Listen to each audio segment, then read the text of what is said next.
రోడ్డుపై చెత్త సేకరిస్తున్న సమయంలో భారీ మొత్తంలో బంగారం దొరికినా ఆశపడకుండా తన నిజాయితీని చాటుకున్నారు ఓ పారిశుద్ధ్య కార్మికురాలు. చెన్నైలోని టీ నగర్ ప్రాంతంలో పద్మ అనే కార్మికురాలు తన విధుల్లో భాగంగా చెత్తను సేకరిస్తున్నారు.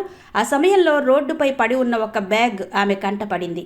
దాన్ని తెరిచి చూడగా అందులో పెద్ద సంఖ్యలో బంగారు ఆభరణాలుండడాన్ని గమనించి ఆమె ఆశ్చర్యపోయారు. ఆ బ్యాగ్లో సుమారు 45 సవర్ల బంగారు ఆభరణాలున్నాయి. వీటి విలువ సుమారు 45 లక్షల వరకు ఉంటుంది.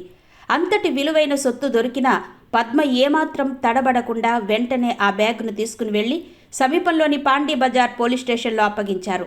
సామాన్యురాలు చూపే ఈ గొప్ప నిజాయితీని చూసి పోలీసులు సైతం అభినందనలు కురిపించారు. పోలీసుల దర్యాప్తులో ఆ నగలు నంగనల్లూరుకు చెందిన రమేష్విగా తేలింది. బ్యాంకు వేలంలో బంగారం కొనుగోలు చేసి విక్రయించే ఆయన నగలను తీసుకువెళుతుండగా పొరపాటున టీ నగర్లో బ్యాగ్ను పోగొట్టుకున్నారు. ఇప్పటికే ఆయన నగలు పోయినట్టు ఫిర్యాదు చేసి ఉండడంతో పోలీసులు బాధితుడిని పిలిపించి నగలను అందజేశారు. 45 లక్షల విలువైన బంగారాన్ని తిరిగి ఇచ్చిన పద్మకు పోలీసులు, నగల యజమాని ప్రత్యేకంగా కృతజ్ఞతలు తెలిపారు.